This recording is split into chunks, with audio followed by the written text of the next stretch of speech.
There were more developments today in the Catholic Church sex abuse scandals. The Diocese of Brooklyn, New York, has agreed to pay $27.5 million to 4 men who were sexually abused as boys by their religion teacher. And the Archbishop of Washington, D.C., Cardinal Donald Wuerl, is reportedly set to resign. A Pennsylvania grand jury report accused him of not doing enough to deal with pedophile priests when he headed the Pittsburgh diocese. We recently sat down with a group of Catholics in Pennsylvania with a wide range in ages and backgrounds to ask what they think should happen next. How many of you feel betrayed by church leadership right now?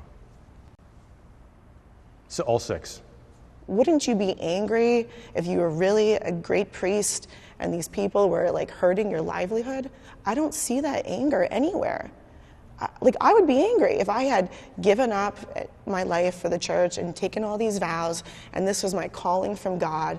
I would be angry that people were hurting my profession, at the very least, and children, and the church. Kathleen, you have 3 young boys. Mm-hmm. Do you feel as though you can raise 3 young boys in the Catholic Church? That's a question I'm grappling with, definitely, but I would like them to be raised in the church. The church needs to change. You think it is changing? Not right now. What needs to happen? I think starting at the way top, the Pope said recently that we need to be fasting, praying, and silent. And I think that that's not enough. I think that there needs to be very strong action taken.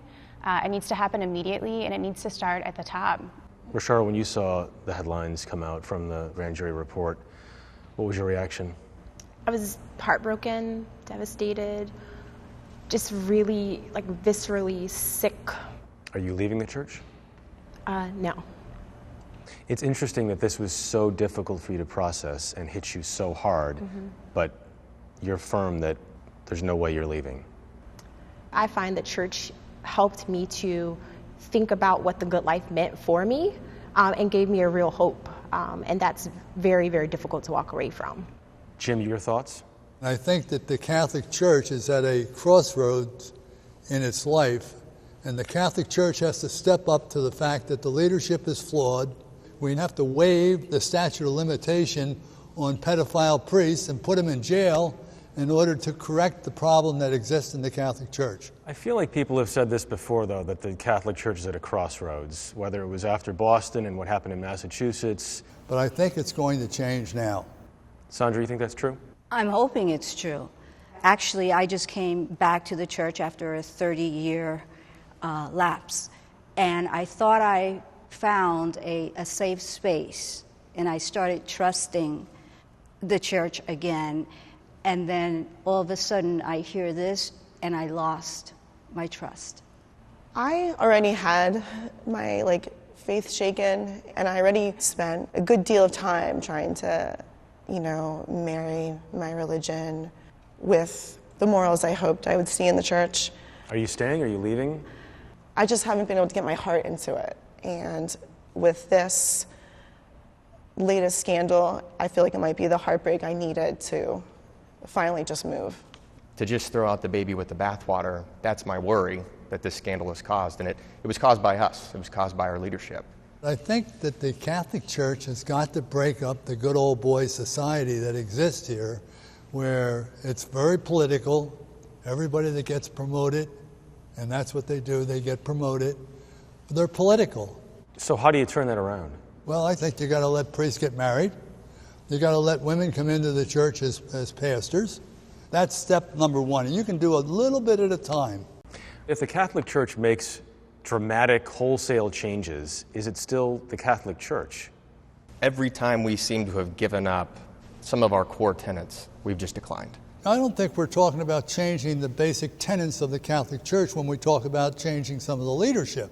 The leadership is flawed. I agree with you, Jim. And I think you change the leadership by opening the door. Celibacy is unnatural.